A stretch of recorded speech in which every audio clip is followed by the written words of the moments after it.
Baik, Bismillahirrahmanirrahim. Assalamualaikum warahmatullahi wabarakatuh.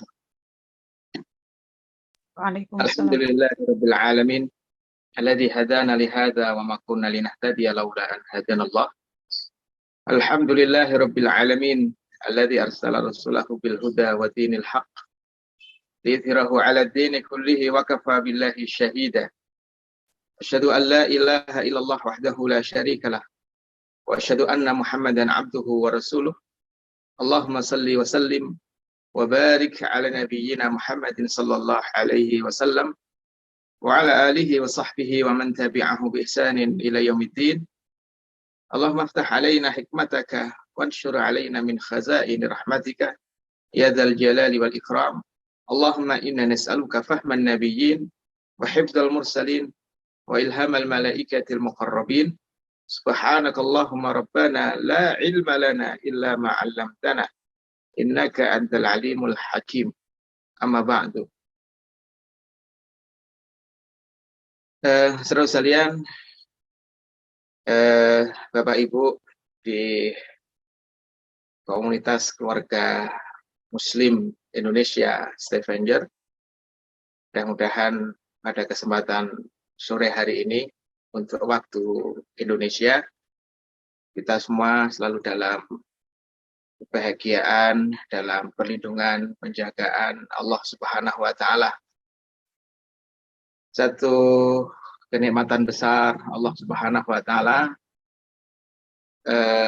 hadirkan kita di tengah-tengah bulan Ramadan ini, ya, karena tidak sedikit dari saudara-saudara kita yang beberapa waktu lalu, ya, masih berkomunikasi dengan kita, tapi sesaat sebelum Ramadan ada yang Allah panggil, ada yang sebulan sebelum Ramadan Allah panggil, ada yang 2 bulan sebelum Ramadan Allah panggil.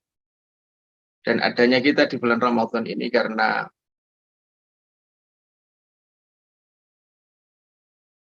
kebaikan yang Allah Subhanahu wa Ta'ala inginkan dari kita dengan memasukkan kita di bulan Ramadan ini. Dan tentu agar kita bisa mengoptimalkan waktu-waktu kita untuk melakukan rangkaian ketaatan di bulan Ramadan ini adalah dengan memohon pertolongan kepada Allah. Jadi kita minta kepada Allah, ya Allah, sebagaimana Engkau memasukkanku ke dalam bulan Ramadan ini, maka berikan juga taufik-Mu sehingga lisanku itu mudah untuk aku ajak taat kepadamu, menyebut nama-namamu, ya, mataku juga mudah untuk aku ajak taat kepadamu, membaca ayat-ayat, anggota tubuhku, kakiku, tanganku, semuanya mudah, ringan untuk aku ajak taat kepadamu dalam menikmati panjangnya berdiri, panjangnya rukuk, panjangnya sujud, panjangnya ibadah kepada. Baik, saudara sekalian yang dimuliakan Allah Subhanahu wa Ta'ala, saya mengucapkan jazakumullahu khairan katsira kepada keluarga Muslim Indonesia Stavanger yang telah mengundang saya untuk bersilaturahmi ilmu dengan teman-teman semuanya, ya. Dan ini adalah undangan yang ketiga setelah sebelumnya di Ramadan tahun lalu Allah juga memberikan kesempatan kepada kita untuk bersilaturahmi ilmu. Harapan kita mudah-mudahan silaturahmi ilmu ini menjadi asbab dipanjangkannya usia kita dalam kebaikan-kebaikan dan juga dilapangkannya rezeki kita di dalam keberkahan. Amin ya rabbal alamin. Baik, Bapak Ibu saudara sekalian yang dimuliakan Allah, pada kesempatan kali ini saya mendapatkan tema yang sangat unik, tema yang sangat menarik, dan tentunya ini tema yang sangat penting. Tema yang diambil dari latar belakang masalah yang jelas ya, karena hari ini fenomena-fenomena yang itu kemudian kita kemas dalam tema pembahasan kita sore hari ini, yaitu netizen julid. Itu cukup center kan gitu ya, dan di banyak komunitas bahkan menganggap sebuah julid itu adalah hal yang biasa, hal yang manusiawi, gitu ya. Menganggap julid itu tidak masalah. Dan di beberapa komunitas juga beranggapan gitu ya, bahwa tidak ada salahnya orang itu menjulid, ya, itu. Dan tentunya ini semuanya harus kita potret, ya. Ini semuanya harus kita potret dengan lensa agama yang benar, ya, dengan pandangan agama yang benar, agar kita itu di dalam setiap keadaan, ya, apakah dalam posisi punya potensi untuk menjulit atau kita punya potensi untuk dijuliti, ya, gitu ya. Maka kita punya langkah-langkah yang tepat tentunya, ya, untuk menghadapi itu semuanya. Baik, Bapak Ibu saudara sekalian yang dimuliakan Allah Subhanahu wa taala. Sebagaimana sebelumnya saya sampaikan bahwa di kehidupan sebagian masyarakat hari ini, ya, julid yang pada awalnya itu sesuatu yang tidak baik, ya, tapi seiring dengan berjalannya waktu, ya, seiring dengan kondisi sosial yang terus berkembang, maka sampai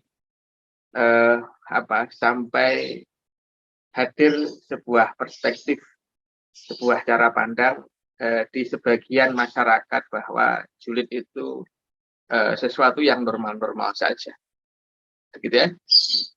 Dan ini semuanya tentu tidak bisa kita lepaskan dari perkembangan dunia sosial hari ini, kan gitu ya, di mana anggapan sebagian masyarakat bahwa julid itu sesuatu yang normal terus seiring dengan gaya sebagian masyarakat juga yang salah kaprah dalam mengumbar apapun yang ia miliki, gitu ya, lewat media sosial, kan gitu ya. Dan nanti sampai pada kalau dibiarkan berkelanjutan nanti bisa sampai pada level sampai pada level menjadikan apapun, kan gitu ya, yang kita lakukan, apapun yang kita makan, apapun yang terjadi pada kita, negara manapun yang kita kunjungi, apapun aktivitas kita, bahkan dari kita mau tidur sampai dari kita melek sampai kita tidur, kan itu ya, itu nanti menjadi konsumsi publik, kan gitu ya. Sehingga masyarakat, ya, mau tidak mau akan dipaksa, kurang lebih gitu, ya, akan dipaksa dengan sebuah kondisi sosial yang perlahan tapi pasti, ya, dan mereka akan memiliki kepuasan ketika bisa mengeksplorasi semua yang dilakukan itu menjadi konten-konten yang mereka naikkan di media sosial, kan gitu ya. Dan ujungnya bisa kita tebak, ujungnya adalah sebuah kondisi masyarakat yang sakit, gitu ya, sebuah kondisi masyarakat yang sakit. Dan itu semuanya beriringan sebenarnya, kan itu ya. Di tengah-tengah manusia, masyarakat didorong untuk mengupdate apapun, ya, yang mereka makan, dimanapun mereka berada, apapun yang mereka kerjakan, gitu ya, secara terbuka, mengupdate secara terbuka, mengupdate secara umum, ya di media sosial yang siapapun boleh dan bahkan bisa untuk mengaksesnya, kan gitu ya. Maka seiring dengan itu semuanya gitu menjadi menjadi normal-normal saja, kurang lebih begitu. Jadi akhirnya julid itu dianggap sebagian masyarakat sebagai sebuah fenomena sosial yang normal gitu. Walaupun sebenarnya kalau kita telusuri julid itu sendiri sudah ada sejak dulu. Kan itu ya. Julid itu sudah ada sejak dulu, istilahnya baru populer belakangan, tapi case-case-nya kan gitu ya, itu sudah ada sejak dahulu, sudah ada. Gitu ya. Bahkan kalau kita telisik lebih dalam, pada peristiwa penciptaan Nabi Adam alaihissalam, ya, maka nanti di antara fenomena kemanusiaan yang muncul di langit, yang terjadi di langit pertama kali itu adalah fenomena julid, kan begitu. Cuma ketika itu yang julid adalah iblis, kan gitu ya, sok dekat, sok akrab dengan Nabi Adam alaihissalam, kan itu, tapi tujuannya mengorek-ngorek semua kekurangan-kekurangan dan kalau bisa mengeluarkan Adam dari surga, kan itu. Jadi sebenarnya secara case sudah ada, ya, namun istilahnya baru muncul belakangan dalam julid itu sendiri, kan itu ya.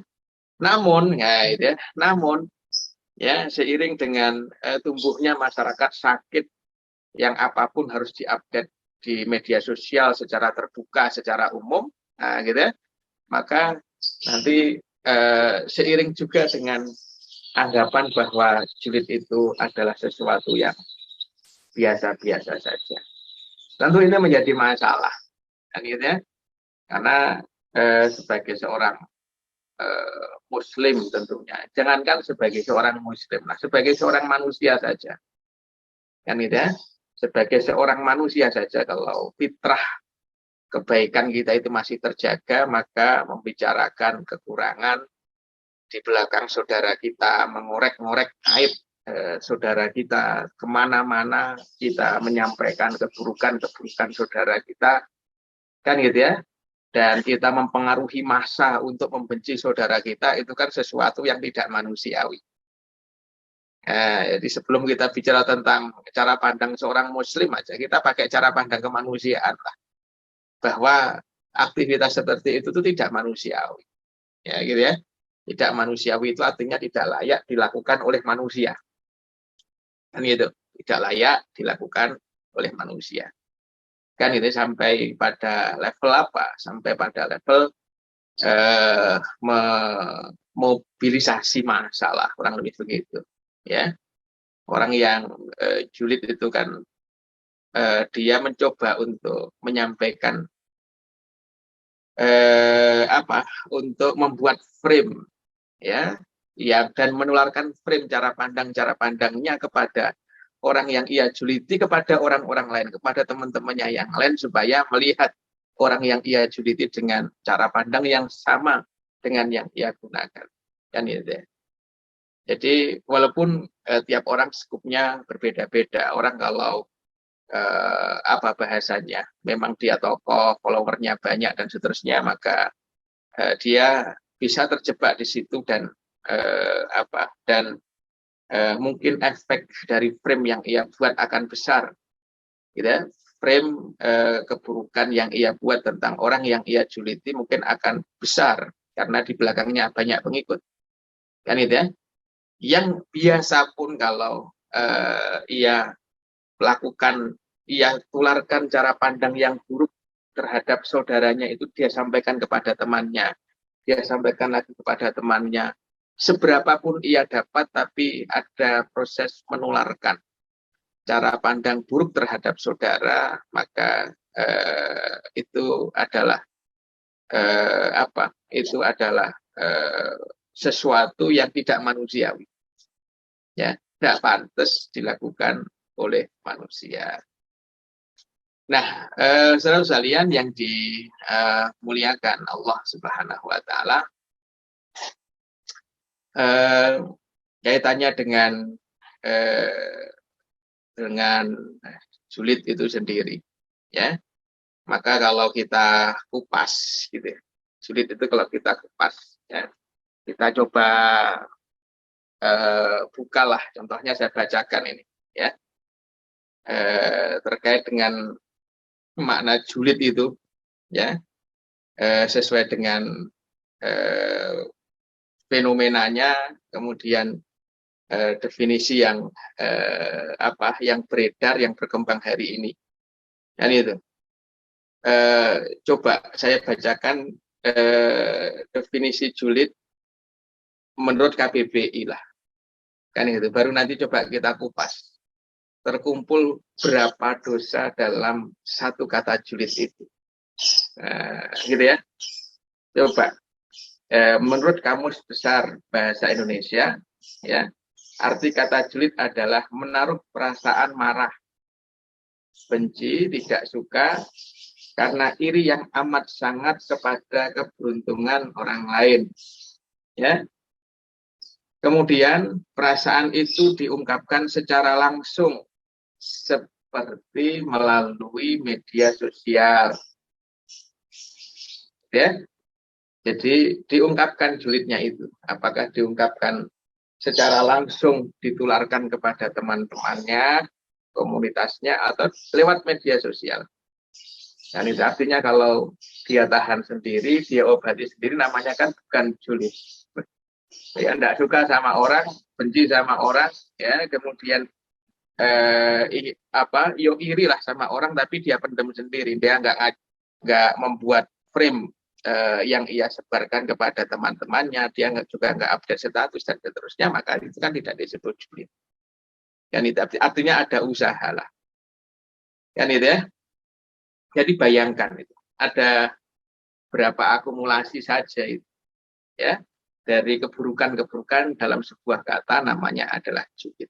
Ya, mulai dari marah, kemudian benci, lalu kemudian iri, lalu mengungkapkan kejulitan itu secara langsung, ya, atau lewat media sosial. Bayangkan itu, kalau saya kumpulkan ada 4 itu, ya, mulai dari marah, ya, kemudian benci, lalu tidak suka, ya, atau kemudian iri, lalu bayangkan menyampaikan keburukan-keburukan, menggali terus keburukan-keburukan, gitu ya, lalu menyampaikannya. Poin nomor 4 saja kalau dipretelin itu ada turunan-turunannya, gitu loh, gitu ya, mengungkapkan keiriannya itu lewat apa? Lewat secara langsung media sosial atau secara langsung diobrolkan dengan teman-teman, itu saja gitu. Itu saja kalau kita pretelin lagi. Maka di dalamnya ada namanya namimah, kan gitu ya. Namimah itu mengadu domba. Dan itu satu pembahasan sendiri gitu loh, di dalam penyakit hati. Ada penyakit hati namanya senang mengadu domba. Itu satu pembahasan sendiri loh. Kan gitu ya. Nanti ada juga makanya Nabi mengatakan layat khulul jannah tanah mamun, nggak akan masuk surga orang yang mengadu domba itu, orang yang mengadu-ngadu. Nah, ini deh. Dan tidak hanya itu, dalam julid itu dalam menyampaikan tadi itu, ya, dalam mengungkapkan irinya terhadap orang lain, marahnya pada orang lain, maka di dalamnya juga ada ghibah tentunya. Bayangkan, ya. Dan orang ghibah itu kan membicarakan aib saudara. Ya, dia membicarakan aib saudara itu berarti objeknya adalah aib. Karena objeknya adalah aib, berarti apa? Berarti harus ada usaha untuk mencari-cari aib saudara. Itu. Artinya ada usaha itu. Jadi sebelum ghibah terjadi, bayangkan ghibah itu kalau dipretelin masih ada turunan dosanya gitu. Jadi julid dipretelin tadi kurang lebih ada 4 dosa itu. Yang terakhir lah itu mengungkapkan itu kalau dipretelin itu. Dan itu ya, maka di dalamnya ada namamun, ada unsur namamun, di dalamnya ada unsur ghibah. Ghibah itu kalau dipretelin lagi, karena ghibah itu membicarakan aib saudara. Orang kalau nggak punya data tentang aib saudara mau ngobrolin apa? Kan itu ya, maka sebelum ghibah, sebelum menyampaikan pasti ada usaha untuk mencari-cari, untuk tajassus namanya. mencari-cari ketergelinciran saudaranya, mencari-cari keburukan saudaranya. Dan orang kalau sudah iri dalam mencari keburukan saudara itu nggak perlu pakai verifikasi. Bahkan kalau ibarat kata anjing itu bisa ngomong. Dan anjing itu mengabarkan kalau orang yang dia juliti itu melakukan keburukan, maka apa yang disampaikan anjing itu akan ia percaya. Kan gitu ya. Wes pokoknya orang iri dalam mensuplai dalam menginput data itu tidak pakai verifikasi. Pokoknya ada keburukan walaupun itu simpang siur, walaupun itu nggak benar, tangkep aja. Kenapa? Karena itu adalah bahan yang bisa ia gunakan untuk bertutur, ya, untuk berbicara tentang keburukan saudaranya. Jadi hibah itu saja dipretelin masih ada tajasus, gali dulu. Setelah gali menyampaikan, setelah menyampaikan ada dosa berikutnya di bawahnya. Apa? Ya, menyebarkan keburukan-keburukan saudara. Kalau ternyata datanya benar, keburukan itu dilakukan oleh saudaranya. Kan itu ya, begitu. Kalau datanya benar, maka ada dosa turunan dari hibah itu. Apa? Membuka aib saudara. Padahal Nabi mengatakan, man satara musliman satarallah uyubahu yaumal qiyamah. Siapa orang yang menutupi aib saudaranya, maka Allah akan menutupi aibnya pada hari akhirat nanti, hari ketika yaumatu belas sarair, semua rahasia-rahasia yang disembunyikan oleh manusia itu diungkap. Tapi bagi manusia-manusia yang di dunia kuat menutupi aib saudaranya, maka Allah akan menutupi aib-aibnya nanti di yaumil akhir. Dan tidak hanya itu, kalau data yang ia sampaikan ya tentang keburukan saudaranya itu ternyata tidak benar, ya tidak terverifikasi benar, kan gitu, maka kadzabta, maka dia telah melakukan sebuah dosa, namanya adalah pembohongan atau kebohongan. Bayangkan ini, jadi dari satu masalah ini, dari kata julid, maka turunan dosanya ada sekian itu, sekian ini ada 4 tadi itu, kalau masing-masing diurai, ada dosa sendiri-sendiri, kan gitu ya. Dosa sendiri-sendiri tadi, kalau diurai lagi, kita perbesar lagi lensanya, kita perbesar lagi zoomnya, maka ternyata ada ada poin-poin kemaksiatan, ada poin-poin dosa, kan gitu ya.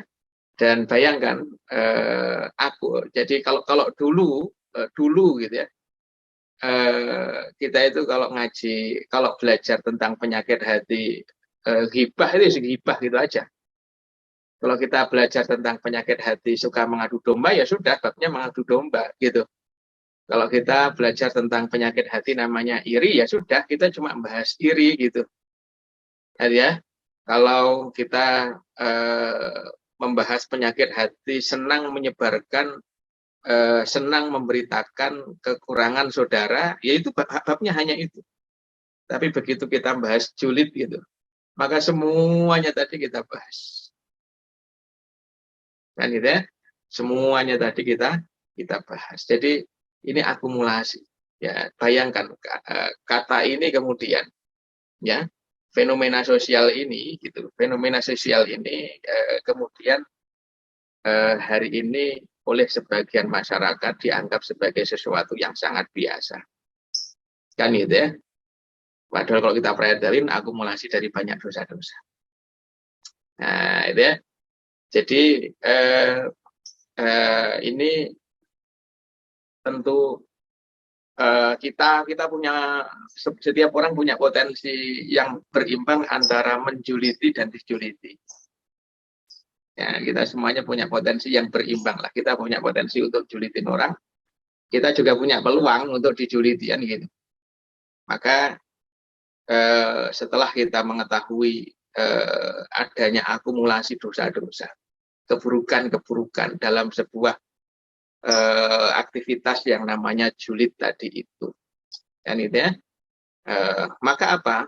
Maka mestinya itu bisa menjadi rem bagi kita gitu ya, untuk tidak ikut-ikutan atau untuk menjauhi perkara ini. Dan kalau kita nanti di posisi yang dijuliti, karena kita juga punya peluang ya untuk dijuliti, ya. Dan setiap orang punya peluang untuk dijuliti, karena Nabi mengatakan fa inna kulli nikmatin mahsudah, karena setiap orang yang dalam dirinya ada kebaikan itu pasti ada orang yang tidak menyukainya. Ada orang lain yang tidak menyukainya, itu pasti itu. Nah, itu ya.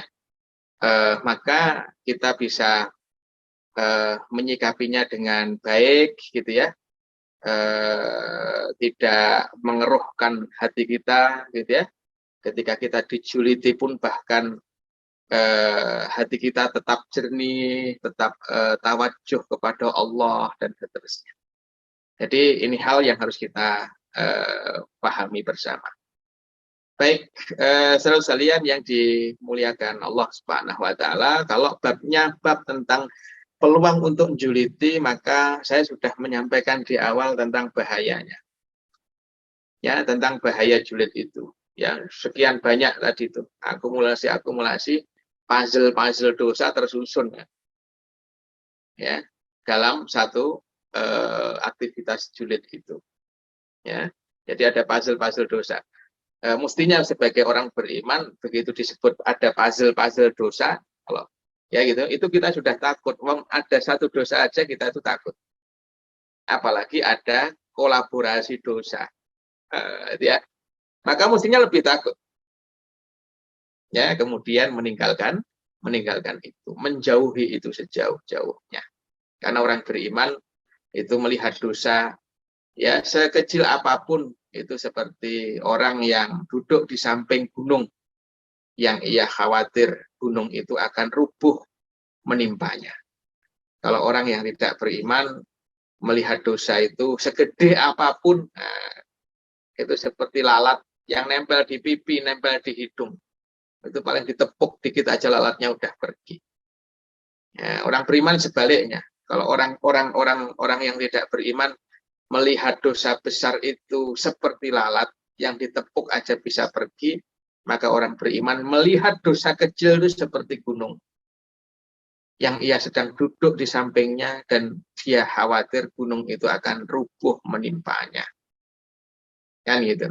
Kemudian disebutkan dalam julid itu ada akumulasi dosa-dosa. Oh, makin mengerikan itu. Ya, makin ngeri. Karena makin ngeri apa? Karena makin ngeri sehingga orang beriman buru-buru menjauhinya. Nah, gitu ya. Belum lagi turunan dari julid itu apa? Bully. Nah, itu kan turunan juga itu.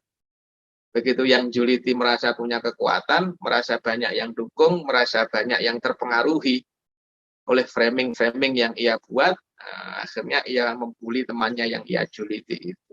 Padahal Allah Subhanahu wa taala menyampaikan la yaskhar qaumun min qaumin asa ayyakunu khairan minhum. Janganlah sebagian kaum membuli sebagian kaum yang lain karena bisa jadi kaum yang dibuli itu lebih baik daripada kaum yang membuli. Itu juga sudah dosa sendiri itu. Jadi ya mestinya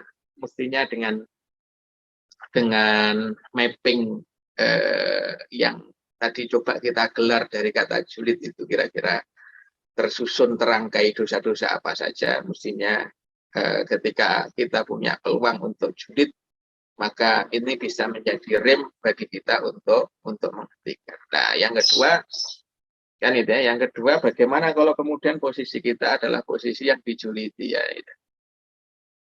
Ya, karena kita pun juga punya peluang untuk itu. Ya, kita pun setiap orang punya peluang untuk dijuliti. Dan itu ya. Kenapa? Karena tadi saya sampaikan bahwa fa inna kulladzi nikmatin mahsudah. Karena setiap orang yang dalam dirinya ada kenikmatan itu pasti ada yang hasad.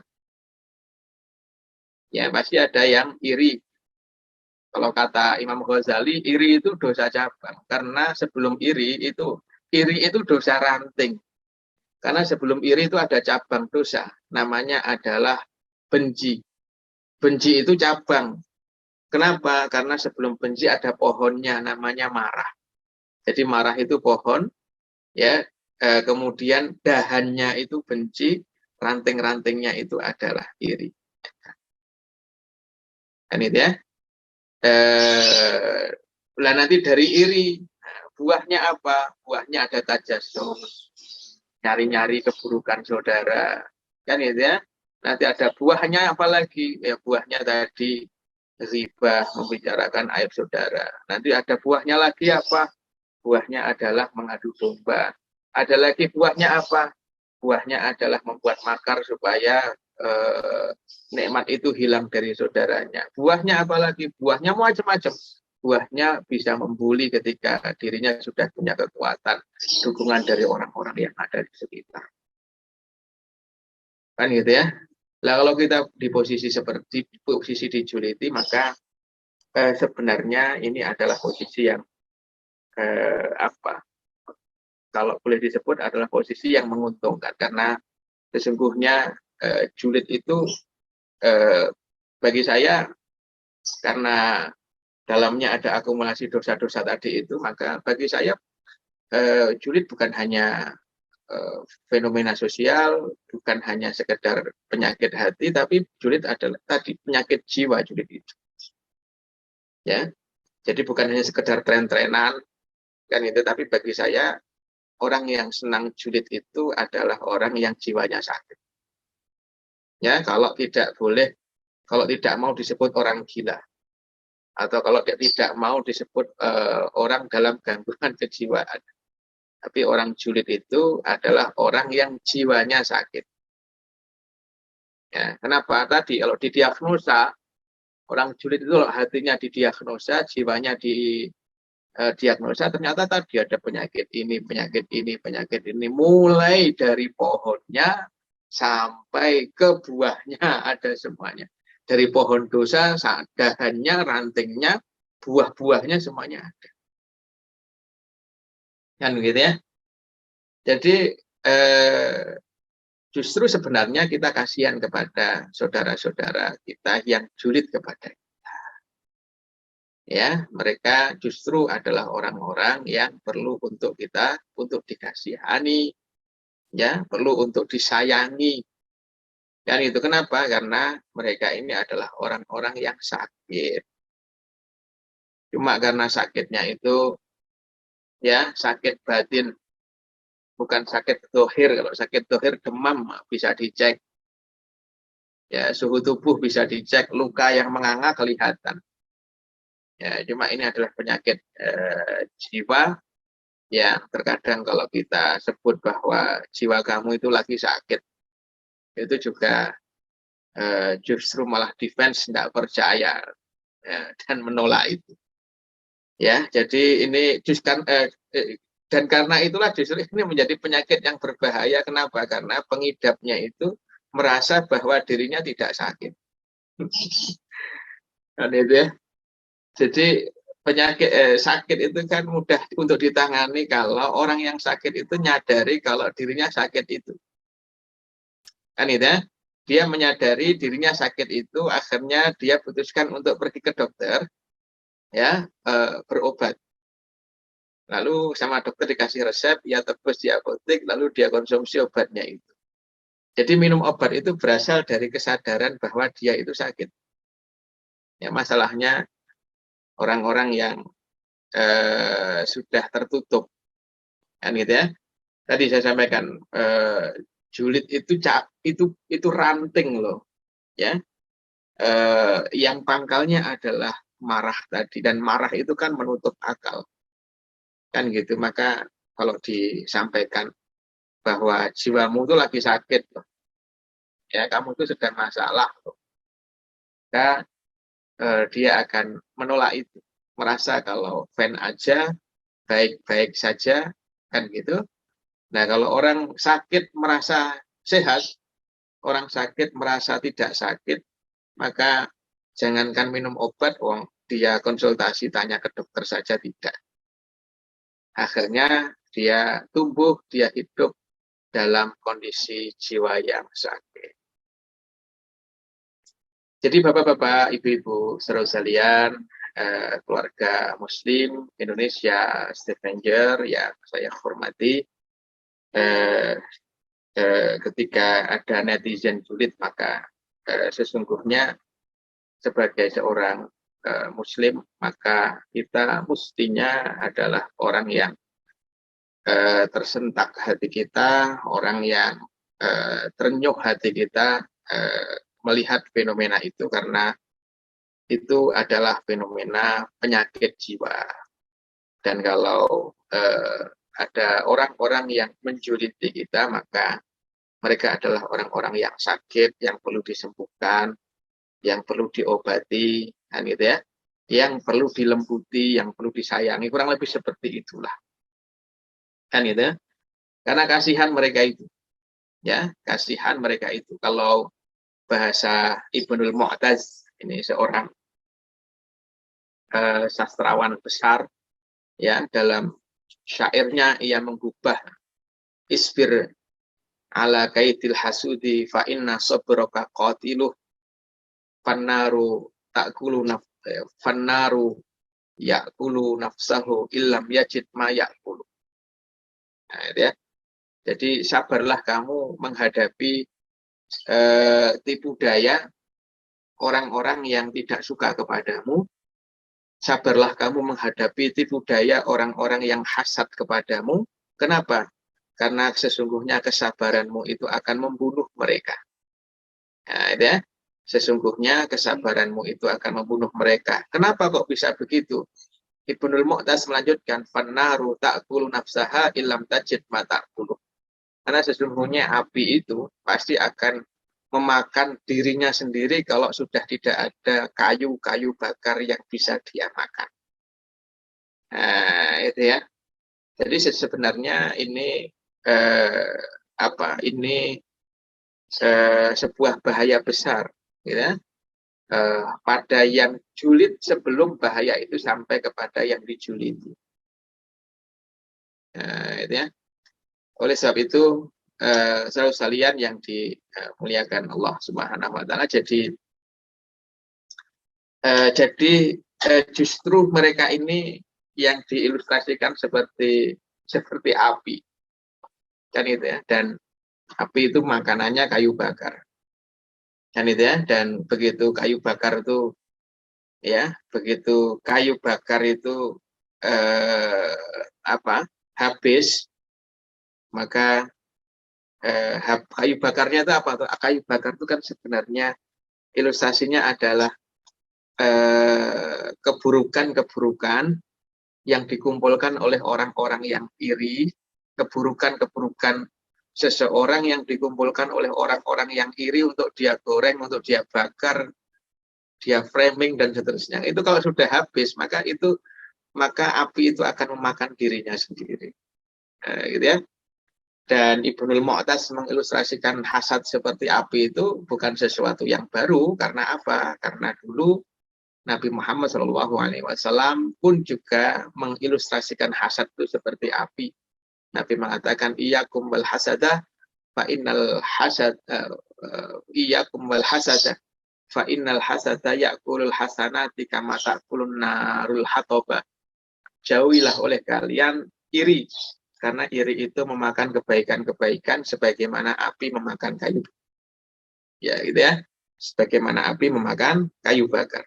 Nah, kalau kayu bakarnya habis, ya makanya apinya akan padam, apinya akan mati sendiri. Nah, itu ya. Makanya kepada orang-orang Yahudi yang julid banget kepada muslimin di Madinah pada waktu itu, Allah katakan, kul mutu bi ghaidzikum. Katakan Muhammad, matilah kalian ya dengan penyakit hati kalian, dengan amarah kalian, matilah kalian dengan hasad kalian, matilah kalian dengan kebencian kalian. Gitu ya. Jadi bahayanya itu akan menimpa orang yang julid sebelum menimpa orang yang jujur. Jadi saudara sekalian yang dimuliakan Allah Subhanahu Wa Taala, ya, itu kurang lebih sebagai mukaddimah di awal terkait dengan tema kita pada kesempatan sore hari ini, yaitu netizen julid. Nah, kalau kita dalam kondisi seperti itu, dijuliti seperti itu, maka tadi saya sampaikan di awal, kita mestinya menaruh ibah, menaruh kasihan kepada orang yang julid kepada kita. Kan gitu ya? Kenapa? Karena para ulama mengatakan bahwa orang yang julid, orang yang hasad, orang yang iri, orang yang cari-cari aib saudaranya untuk dia bakar, dia goreng, dia framing, dia ceritakan, dia buka, dan seterusnya, itu adalah orang-orang yang tidak mendapatkan taufik. Ya, orang yang tidak mendapatkan taufik itu adalah orang yang melakukan apapun salah. Ya, si A iri sama, contohnya si A iri sama si B, kan gitu ya. Maka A ini bisa jadi nggak dapat taufik. Untuk pengen mengimbangi B, pengen menyaingi B, kan gitu ya. Jadi A iri sama B, kemudian A ini julid sama B, maka kalau itu terus-menerus dilakukan oleh A, maka bisa A itu dalam kondisi tidak mendapatkan taufik. Nggak dapat taufik itu contohnya gini, A pengen menyayangi B, ya kemudian A melakukan usaha begini, maka usahanya nggak dapat taufik, gagal. Melakukan usaha begini gagal, melakukan usaha begini gagal. Melakukan upaya apalagi untuk bisa mengalahkan B, maka upayanya gagal. Dan terus-menerus akan diliputi kegagalan karena dia tidak mendapatkan taufik. Saya teringat kisah disampaikan oleh Imam Ghazali. Ya, kisah ini disampaikan oleh Imam Ghazali. Kisah yang di dalamnya banyak sekali pelajaran-pelajaran. Jadi ada seorang raja, gitu ya, ada seorang raja yang beliau ceritakan tuh punya seorang penasehat, ya, yang sangat sangat dihormati oleh raja itu. Jadi raja punya penasehat yang sangat baik, ya, punya penasehat yang sangat jujur dan seterusnya. Kan itu ya. Kemudian di sekitar raja itu ada pejabat-pejabat yang julid sama penasehat itu. Tidak suka, kemudian mengungkapkan ketidaksukaan itu dan menularkan ketidaksukaan itu kepada orang lain. Ya, lalu dia mencari menebar fitnah dan seterusnya. Jadi ada orang di sekitar raja yang tidak suka, kemudian julid kepada penasehat raja yang sangat baik ini. Kemudian orang yang tidak suka itu, pejabat yang tidak suka itu bilang kepada raja, ngomongnya begini, raja, sesungguhnya penasehatmu itu orangnya tidak baik. Dan itu ya, dia itu sebenarnya pura-pura saja baik kepadamu. Ya sebenarnya dia itu di belakangmu suka membicarakanmu. Nah, gitu ya. Dan di antara hal yang sering dibicarakan oleh penasehatmu tentangmu itu adalah bau mulutmu itu tidak enak. Jadi kurang lebih begini, penasehatmu ini suka ribain kamu, wahai raja. Di belakangmu suka ngomong kalau bau mulutmu itu tidak enak. Dan gitu ya. Kemudian rajanya nanya, loh, kamu bisa menyampaikan seperti itu, mana buktinya? Ya, mana buktinya? Kalau dia di belakangku suka membicarakan itu. Maka pejabat yang hasad tadi bilang kepada raja, ya, coba saja, ya besok panggil penasehatmu itu, suruh mendekat kepadamu, suruh ngomong dari jarak yang sangat dekat denganmu, pasti dia akan menutup hidungnya. Nah, itu ya. Jadi si pejabat yang nakal, yang hasad itu bilang gitu. Akhirnya benar tuh. Begitu besok, ya, begitu esok hari si pejabat yang nakal tuh bilang kepada penasehat raja yang baik bahwa raja pengen ngomong sama kamu, pengen ngobrol. Tapi sambil ngobrol tuh sama pejabat yang nakal tuh, penasehat ini dikasih makan makanan yang aromanya, yang kalau makan itu aromanya enggak enak. Mungkin kalau di Indonesia dikasih makan semur jengkol dulu, dikasih makan pete dulu gitu ya. Kalau di riwayat itu atau di kisah itu disebutkan disuruh makan bawang. Di sebagian masyarakat di dunia ini kan kayak India, kayak orang-orang Pakistan kan makan bawang itu udah kayak kita makan lalapan aja udah gitu. Bawang bombay digigit, dikremes itu kan udah biasa mereka. Dan efeknya kan memang bau mulut yang tidak sedap dalam tempo tertentu. Maka benar setelah selesai makan bawang, ya makan makanan, kemudian ada bawang-bawangannya juga, itu bawang bombaynya itu, maka dia kemudian pergi menemui raja. Sama raja suruh lebih dekat lagi. Begitu mendekat disuruh ngomong, ternyata benar itu penasihat itu nutup mulutnya. Ya, mulut sama hidungnya itu ditutup begini. Begitu ditutup maka raja mengatakan, oh pejabatku itu benar. Ya pejabatku itu benar. Akhirnya raja ini nulis surat ceritanya. Ya suratnya ditulis ya bahwa surat ini ditujukan kepada pengawalnya raja yang ada di depan pintu. Ya isinya apa? Isinya bunyinya begini, kalau orang ini datang menyerahkan surat ini kepadamu, maka penggalah lehernya. Gitu ya. Jadi isi tulisannya itu begitu. Begitu ditulis oleh tulisan raja sendiri, kalau orang ini datang kepadamu memberikan surat ini, maka penggalah lehernya. Nah, gitu ya. Lalu surat itu dilipat dengan rapi, ya, ditali, kemudian diberikan kepada penasihat yang baik tadi itu. Karena ternyata terbukti itu, menurut raja terbukti bahwa pejabatnya yang nakal tadi itu benar gitu. Ya, pejabatnya yang nakal itu benar. Akhirnya apa? Sama raja pengen membunuh lah kurang lebih. Penasihat yang baik ini pengen dibunuh, tapi pakai tangan orang lain, pengawal yang ada di depan pintu kerajaan. Akhirnya begitu dia jalan, ya, membawa surat itu, ya karena dapat surat dari raja, disuruh raja, penasihatku tolong berikan surat ini kepada orang yang ada di sana. Nah, gitu ya. Begitu dia dapat surat itu maka dia senang. Ya. Begitu dapat surat itu dia senang, dia berjalan ingin memberikan kepada orang yang dimaksud oleh raja tersebut. Cuma sepanjang jalan itu, ya, akhirnya dia dipapasi oleh temannya yang julid tadi itu. Ya, dia dipapasi, disamperi oleh temannya yang julid tadi. Ya, itu ya. Begitu disamperi ditanya, itu apa? Oh, ini suratnya raja.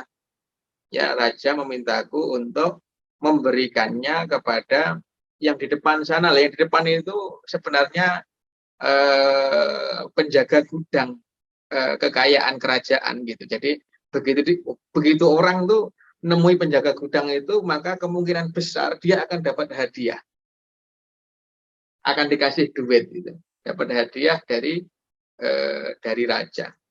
Nah, orang yang iri itu melihat, loh, kok justru dia dapat hadiah ya? Maka sebaiknya aku saja yang bawa surat ini. Maka dia bilang kepada penasihat yang baik, udah aku aja deh yang nganterin suratnya, tak jamin surat ini sampai kepada orang yang dituju oleh raja itu. Kamu kembali aja ke tempat. Akhirnya suratnya dikasihkan kepada orang tadi. Begitu dibawa, diantar tuh ya kepada penjaga gudang, dibaca.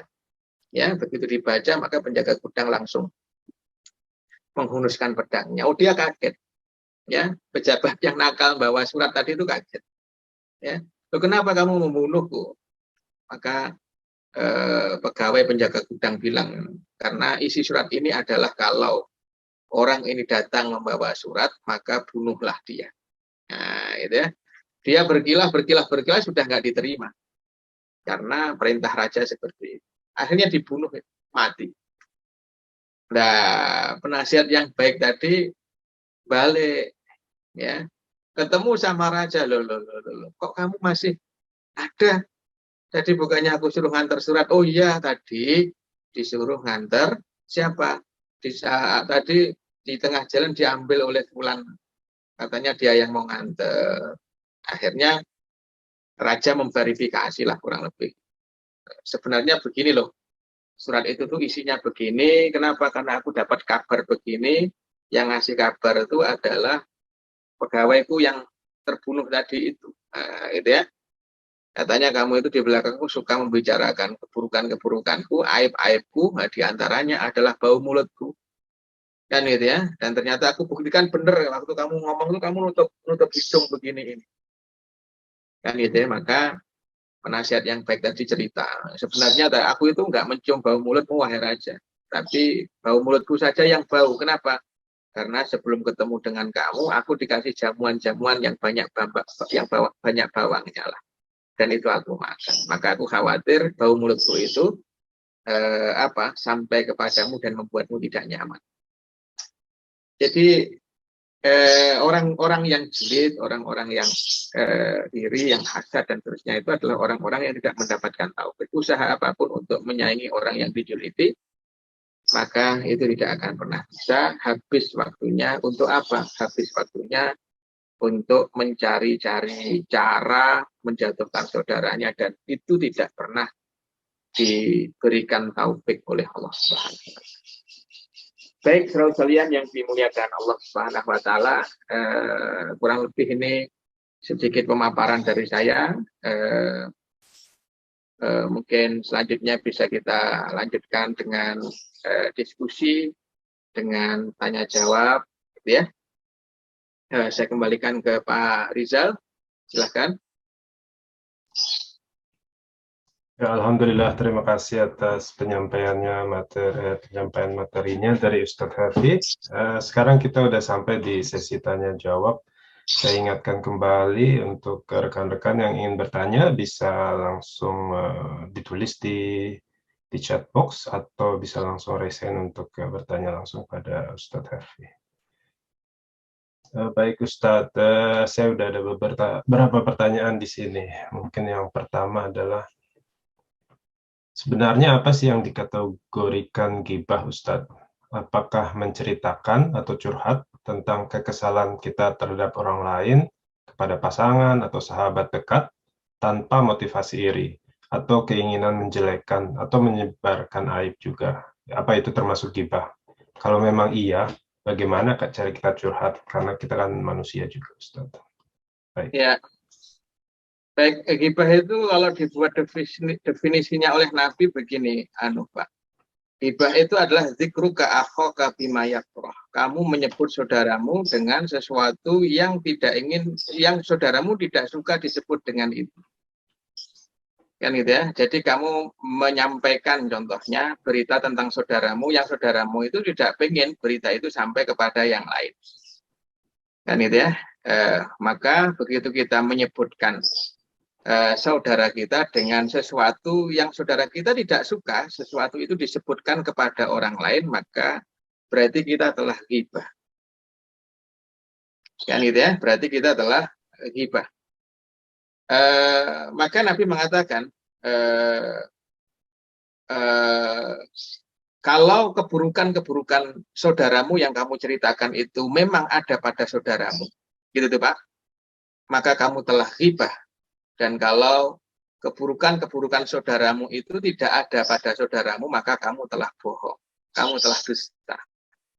Kan itu ya, jadi menceritakan kekurangan saudara itu, kan itu ya, punya dua potensi. Kalau kekurangan itu memang benar ada, Pak.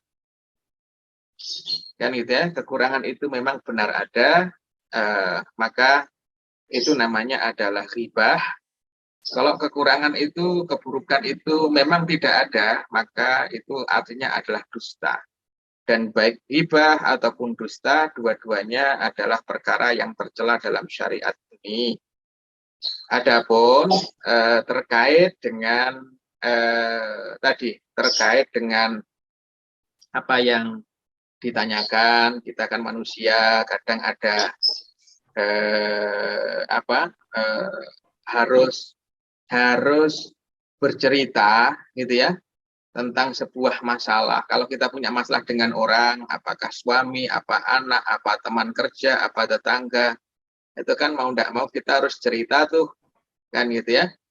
Nah, maka kalau babnya adalah bab ingin menyelesaikan masalah, apalagi masalahnya adalah masalah yang berkenaan dengan pakaian. Berkenaan dengan pakaian itu baju. Baju itu pasangan kita, Pak. Kan gitu ya. Kekurangan itu ada pada pakaian kita, pada pasangan kita. Maka tentu dong tidak kepada semua orang kita menceritakannya. Dan itu beda. Dan itu hanya kepada orang yang sepengalaman kita dalam perjalanan, kan gitu ya, kita mendapati bahwa dia adalah orang yang tulus dalam membantu kita. Dan justru tidak menjadi tambahan kompor meleduk untuk manas-manasin kita. Jadi yang ingin saya sampaikan kalau case-nya tadi adalah curhatan-curhatan untuk menyelesaikan masalah, gitu ya. Maka ketika kita menyampaikan itu dan kepada orang yang tepat, karena tujuan kita ingin menyelesaikan masalah itu, ya, maka itu bukan julid namanya. Tapi pastikan kepada orang yang tepat, kepada orang yang pas. Kan gitu ya, yang ketika kita sampaikan keburukan saudara kita itu nggak tambah emosi, tapi tetap stabil emosinya. Kalau makin emosi buat apa juga kita minta pendapat kepada orang yang emosi. Gitu loh. Sehingga ya karena ini hanya terbatas kepada orang tertentu kan gitu ya. Tidak kepada semua orang, berarti nggak perlu dong diangkat di status sosial, di media sosial, di status WA, kemudian status Facebook dan seterusnya. Jadi begitu itu, Pak. Nah, disitulah ada ruang di mana kita berdialog, di mana kita berdiskusi ya dengan orang yang tepat untuk menyelesaikan permasalahan sosial kita dengan orang-orang yang ada di sekitar. Dan itu boleh. Baik, terima kasih Ustaz. Ya. Kemudian ada pertanyaan lagi. Di Indonesia sepertinya semangat berislam meningkat dengan pesat. Tetapi di sisi lain, penyakit masyarakat juga meningkat, seperti kehadiran fenomena buzzer yang seringkali mengacau dan memutarbalikkan fakta. Kenapa ini bisa terjadi? Apakah fenomena ini karena sejauh ini penekanan dakwah adalah lebih pada ritual daripada penguatan akhlak yang mulia? Baik. Kalau kita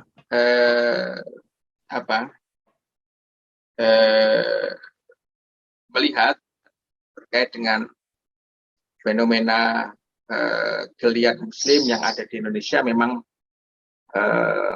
kita patut mensyukuri itu, Pak. Bagaimana animo masyarakat Muslim Indonesia tentang wahyu Tuhannya, tentang Al-Quran itu luar biasa dahsyat. Dan kita patut mensyukuri itu. Dan gitu ya. Di mana kita hampir mendapati tema tentang tema tentang Al-Quran, tema tentang hafidz Quran itu hal yang bahkan didengungkan, disampaikan oleh masyarakat biasa sekalipun. Kan gitu ya. Kemudian banyak sekali fenomena kebaikan yang itu menjadi indikasi bahwa Muslim di Indonesia itu sudah mulai bangkit, sadar dengan keagamaannya, ya, dengan tanggung jawab syariatnya, kan gitu. Itu semakin meningkat dan itu perlu kita syukuri. Hanya yang perlu kita pahami bahwa melihat yang demikian itu tentu kan gitu ya, tentu orang-orang yang ingin memadamkan cahaya Allah itu tidak berhenti kan gitu ya untuk melakukan usaha-usahanya. kan gitu ya. Tentu orang-orang yang tidak senang, gitu ya, orang-orang yang tidak senang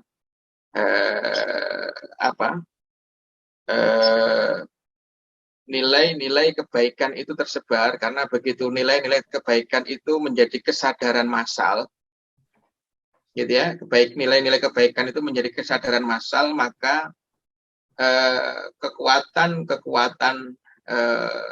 baik itu kekuatan kapitalis ataupun lawannya tidak akan bisa mencengkeram manusia nanti.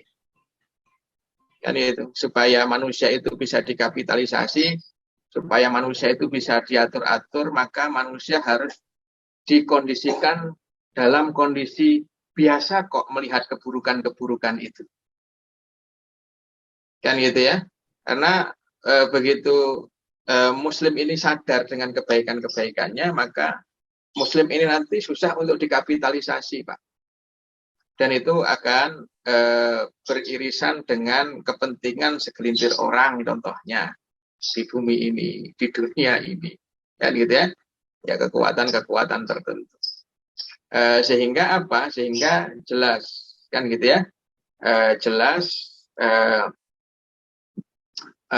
semua itu akan ada usaha untuk menggembosinya, pembelokannya, kan gitu. Maka tadi yang ditanyakan, apakah semangat beragamanya hanya sekedar ritual saja, tidak masuk sampai ke moral yang lebih mendasar sebelum moral, bahkan ke ke cara pandang, kan gitu ya. Karena awalnya adalah cara pandang itu yang harus diperbaiki sebelum moral, sebelum ritual, kan begitu. Cuma karena ibadahnya itu baru sebatas ritual, tidak moral, maka ada benernya di sebagian kasus. Analisa itu ada benernya di sebagian kasus. Karena mereka ngerti kok, ya, bahwa orang Islam, Muslimin gitu ya, itu kalau rame di urusan begini, maka itu tidak akan membawa kepada kebangkitan kemanusiaan. Saya tidak bicara kebangkitan Islam, Pak. Saya bicara kebangkitan kemanusiaan. Karena nilai-nilai yang dibawa oleh Islam itu adalah nilai-nilai kemanusiaan. Maka Islam bangkit itu artinya kemanusiaan hidup. Islam redup itu artinya kemanusiaan mati, Pak. Kan gitu. Nah, kekuatan-kekuatan yang yang mendominasi gitu ya di dunia ini tidak ingin manusia itu manusia, gitu loh. Ya, tidak ingin manusia itu manusia. Ya, tidak ingin manusia itu manusiawi. Dan begitu. Sehingga apa? Sehingga muncullah usaha-usaha tadi itu. Wes pokoknya nggak apa-apa rame, semangat begini-begini nggak apa-apa. Kenapa? Karena ini tidak akan menyentuh titik vital kebangkitan kemanusiaan. Kan gitu ya. Tapi kalau yang jadi konsentrasi Muslim itu sisi-sisi yang urgen dalam peradaban, kan gitu, maka pasti mereka akan gelisah dengan itu. Jadi tidak ada salahnya, Pak, analisa yang tadi antum sampaikan. Jangan-jangan hanya ritual aja, Ustadz, gitu, tidak menyentuh moral, gitu ya. Bahkan saya bilang jangankan menyentuh moral, menyentuh cara pandang keislaman seorang Muslim aja tidak, kan begitu. Oke, benar di sebagian kasus, tapi tidak di semua kasus. Sehingga mereka ya dikondisikan untuk tadi itu, Pak, ya, dibuat sakit, gitu ya, dibuat sakit tanpa mau menyadari kalau dirinya sakit. Lewat apa? Lewat tren-tren sosial tadi itu, Pak. Ya, semua dikondisikan bahwa mulai dari kamu bangun tidur sampai kamu merem, itu semuanya adalah konten, kan gitu, yang bisa kamu gunakan untuk cari duit, kan gitu ya, yang bisa kamu gunakan untuk mengumpulkan pundi-pundi kekayaan. Akhirnya apa? muncullah masyarakat yang mengkapitalisasi kemerdekaan dirinya. Kan itu, bahkan kemerdekaan dirinya aja dia jual gitu tuh Pak. Ya, semua yang berkenaan dengan dirinya dia naikkan, bangun tidurnya dia naikkan dan seterusnya. Semua aktivitasnya dia naikkan. Pada awalnya sih biasa saja, tapi ini semuanya akan menjadi candu. Kan itu ya, candu. Akhirnya tidak bisa untuk tidak, gitu ya, menceritakan semua hal yang berkenaan dengan dirinya. Otomatis yang terjadi pada dirinya, dia punya caption dong. Orang itu untuk menaikkan sesuatu kan punya caption pasti. Kan gitu ya, tidak mungkin menaikkan hanya sekedar naikkan senang-senang, tidak mungkin. Ada captionnya. Dari sekian banyak peristiwa sehari, yang dinaikkan yang ini kan begitu. Kan itu ya. Tidak mungkin 24 jam naik semuanya, tidak mungkin. Ada yang ada captionnya saja, dan biasanya yang enak-enak saja. Dan sesuatu yang enak-enak itu, ya kalau kata Nabi, fa inna kulli dzi nikmatin mahsudah, itu yang menjadi pintu masuk orang itu untuk iri sampai pada akhirnya julid kepada kita. Jadi begitu Pak Rizal. Baik Ustadz. Ini ada 2 pertanyaan lagi yang saya rasa berhubungan. Jadi saya akan bacakan langsung dua-duanya aja. Ustadz, dengan berkembangnya sosmed saat ini, semakin banyak yang memamerkan kelebihan-kelebihannya dan juga kesolehan-solehannya di sosmed. Kalau ini dilakukan terus-menerus dan mungkin banyak palsunya juga, ini bisa memancing rasa julid. Bagaimana mengatasi julid ini Ustadz, selain tentunya mengurangi membaca sosmed. Dan yang selanjutnya adalah, apakah memfiltrasi hal-hal yang berpotensi membuat diri sendiri jadi julid di media sosial sudah merupakan pilihan sikap yang benar dalam menggunakan media? Jazakallah khair. Baik. Yang pertama, dalam urusan bermedia sosial, maka saya sebenarnya sangat berharap hari ini para ulama dengan kelas internasional, gitu ya, itu mengeluarkan fatwa, ya, berijtihad mengeluarkan fatwa terkait dengan panduan bermedia sosial. Kan gitu ya, karena ini adalah hal yang hari ini sudah tidak bisa lepas dari keseharian kita. Kan gitu ya, dan efek dari tidak cerdasnya Muslim dalam bermedia sosial adalah memunculkan penyakit-penyakit sosial. Kan gitu ya, menyebarkan penyakit-penyakit sosial. Sehingga ini saya sebenarnya berharap sekali ada panduan gitu. Para ulama dengan skala internasional kumpul dari sekian banyak negara untuk apa?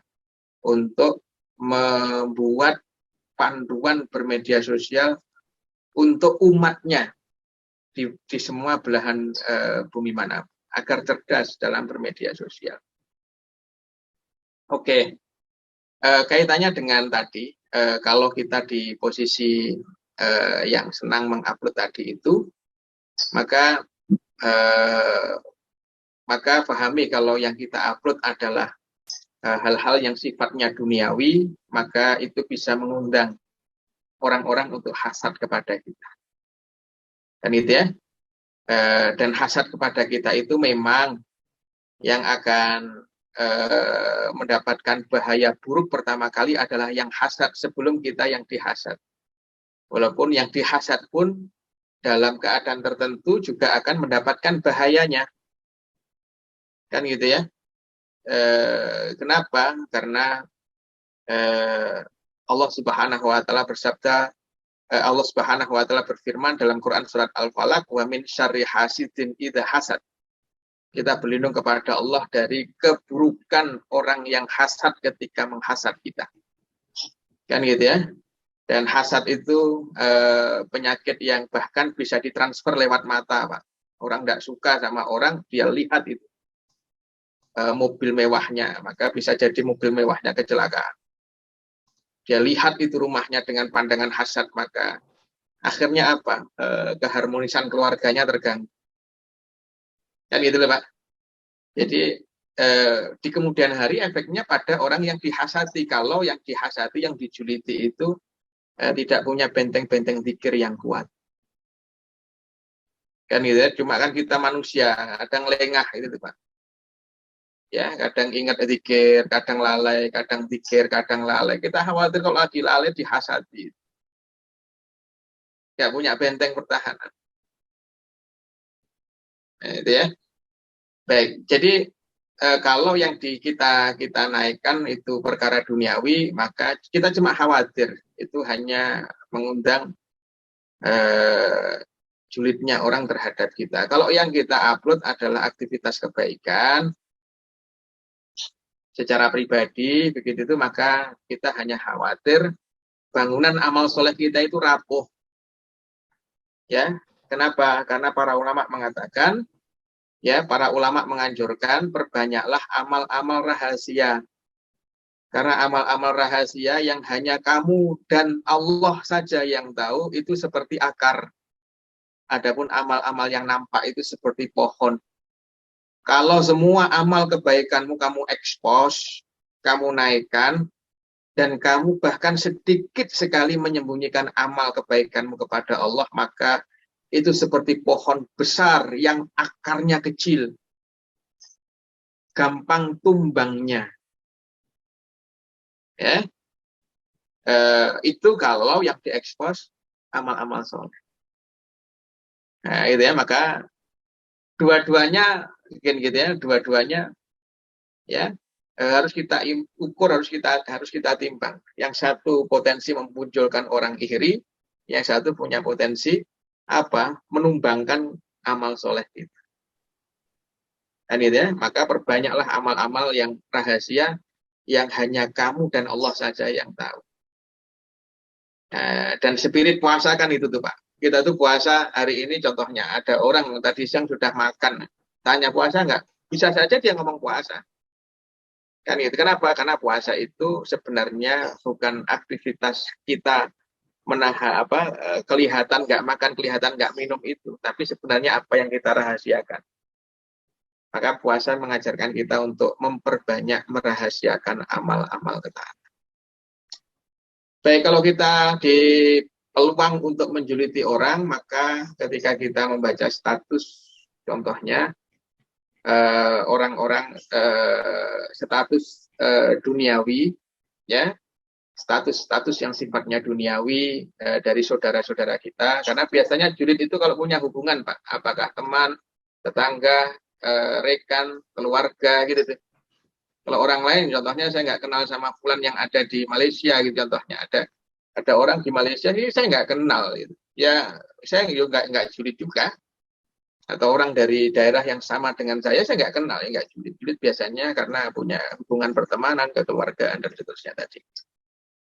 Maka kalau kita membaca status-status yang wow begitu ya status-status duniawi, maka yang pertama kali kita lakukan adalah membaca Masya Allah, Tabarakallah, kan gitu ya.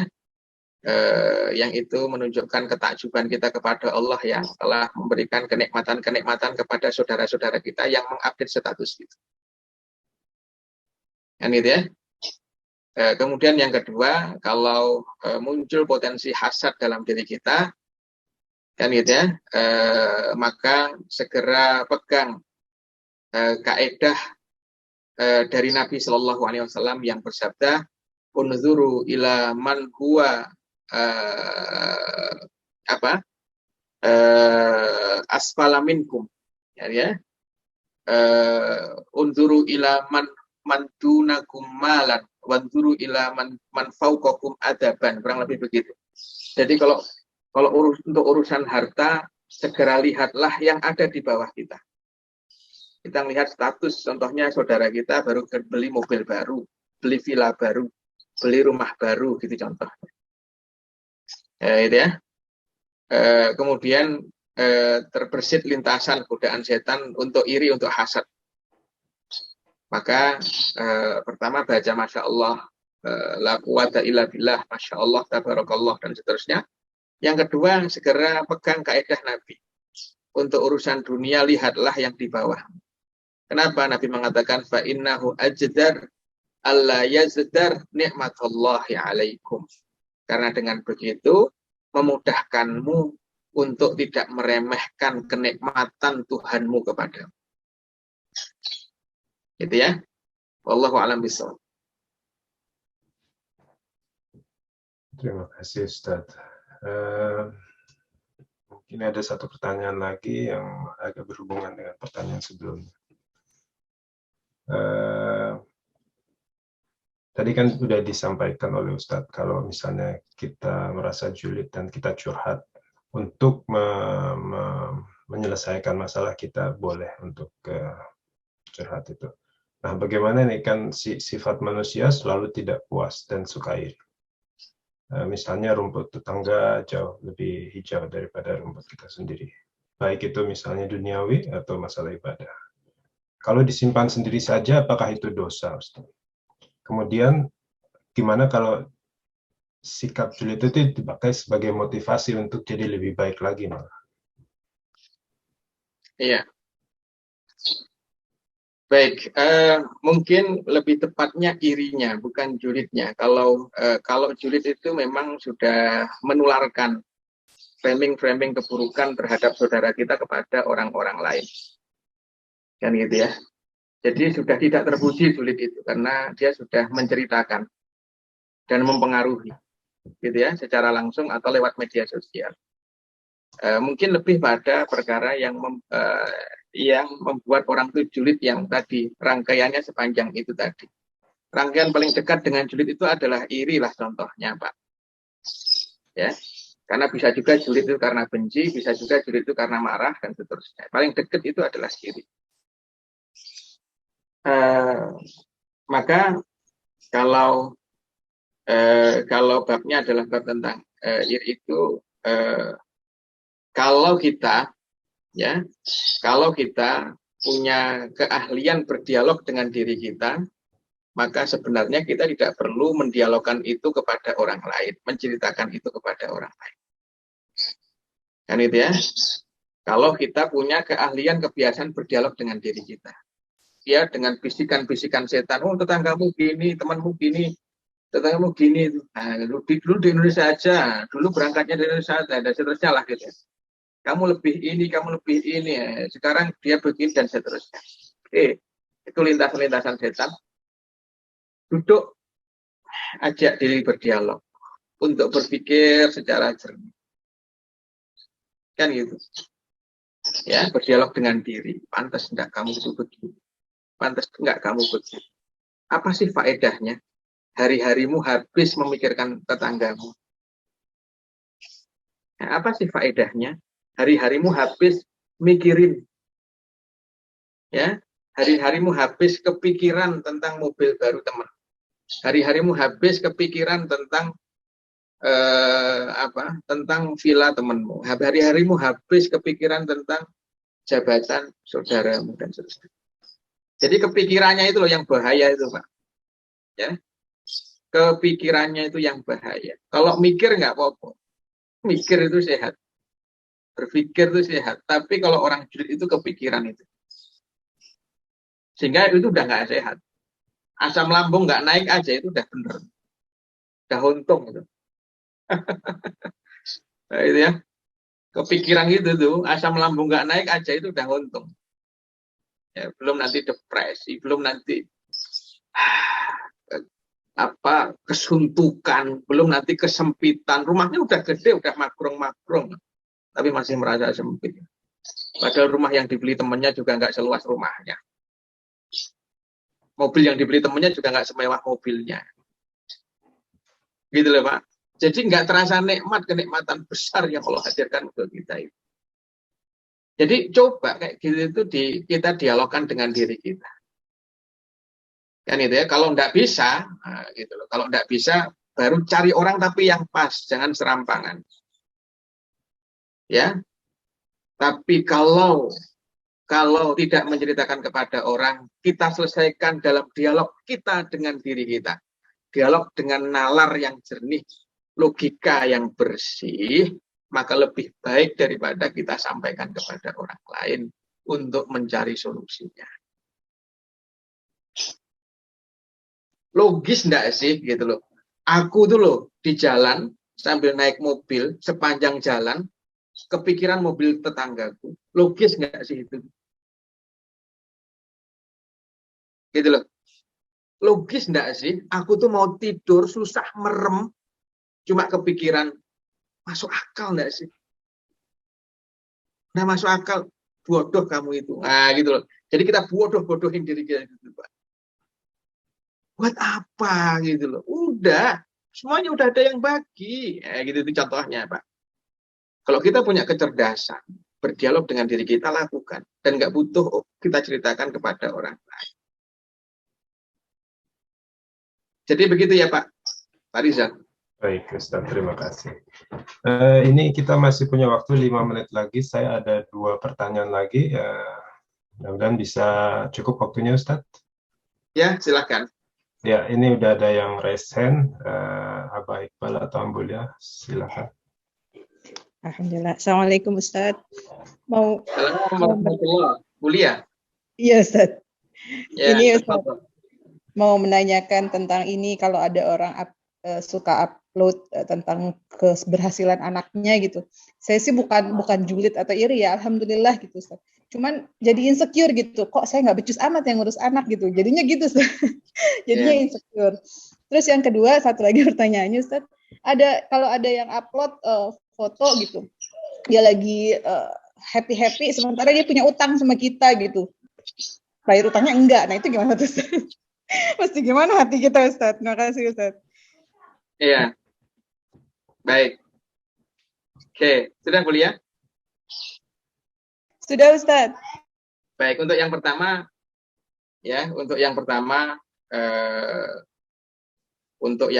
itu maka jelas bukan hanya yang pertama, yang kedua pun juga sama, Bu. Semua yang kita baca di media sosial itu adalah caption. Caption itu adalah penggambaran yang tidak utuh.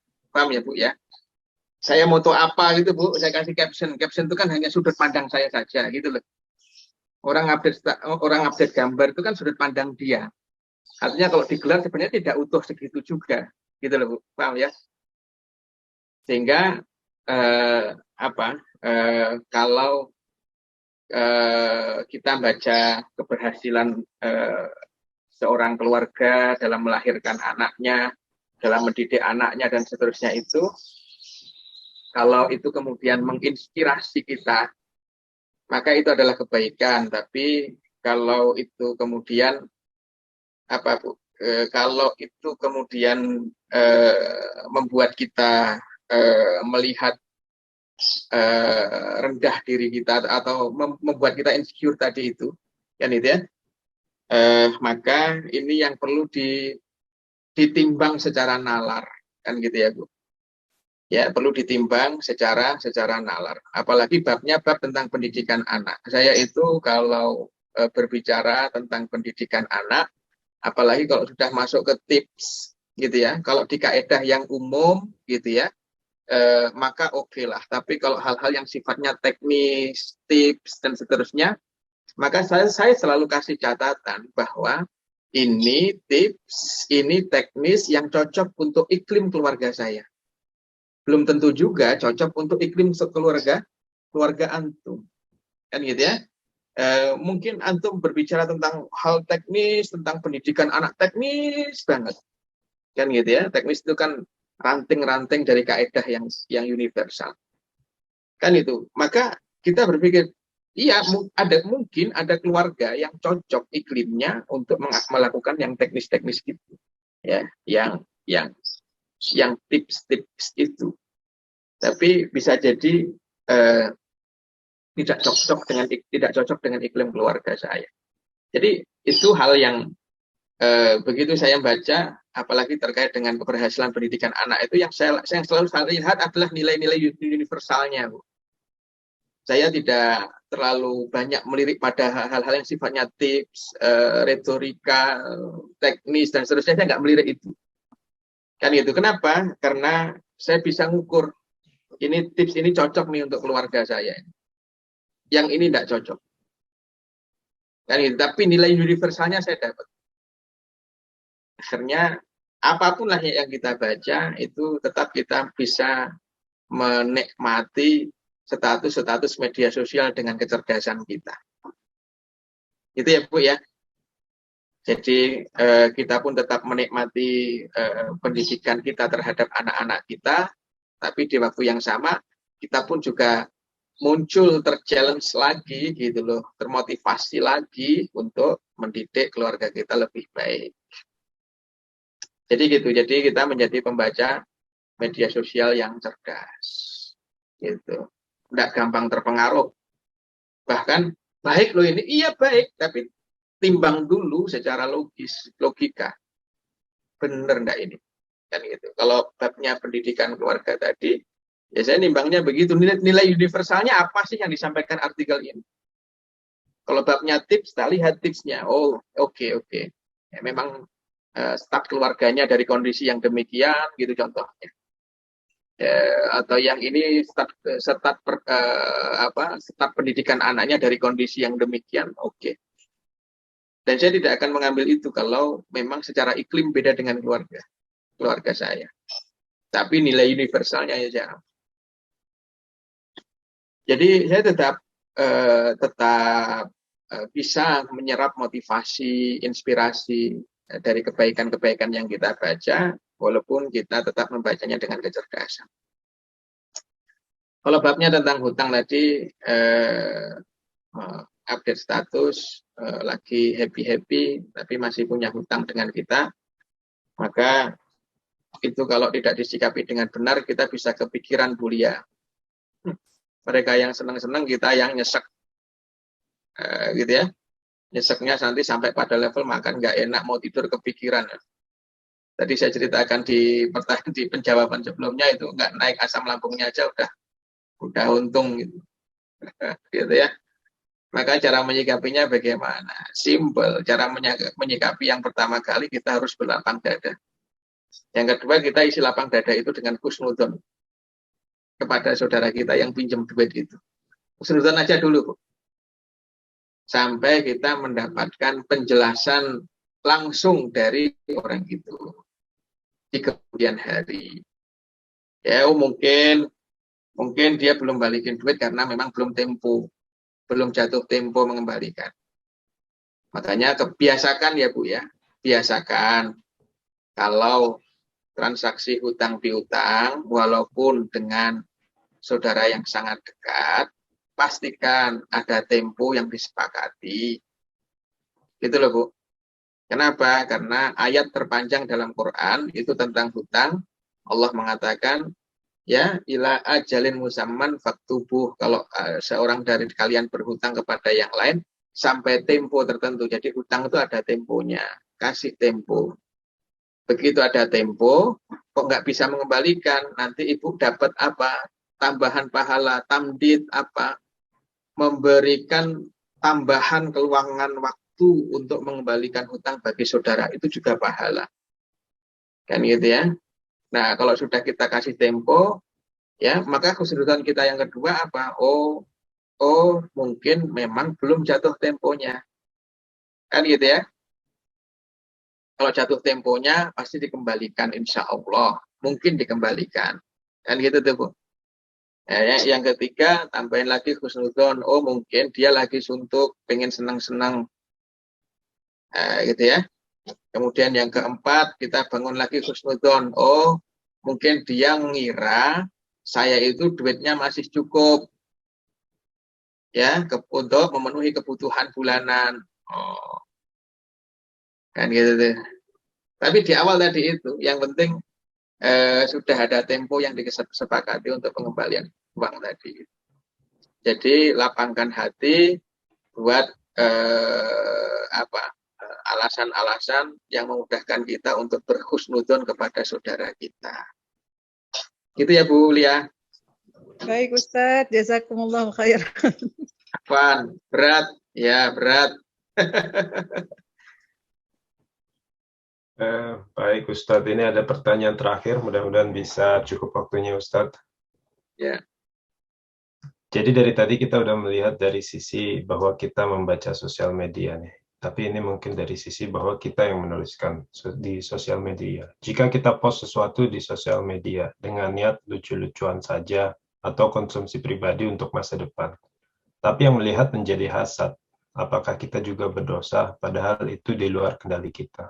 Bagaimana sebaiknya posisi kita sebagai pengguna sosial media? Ya, baik. Kalau case-nya begitu, kita tidak berdosa atas penyakit hati yang muncul sebagai reaksi orang memperhatikan kita.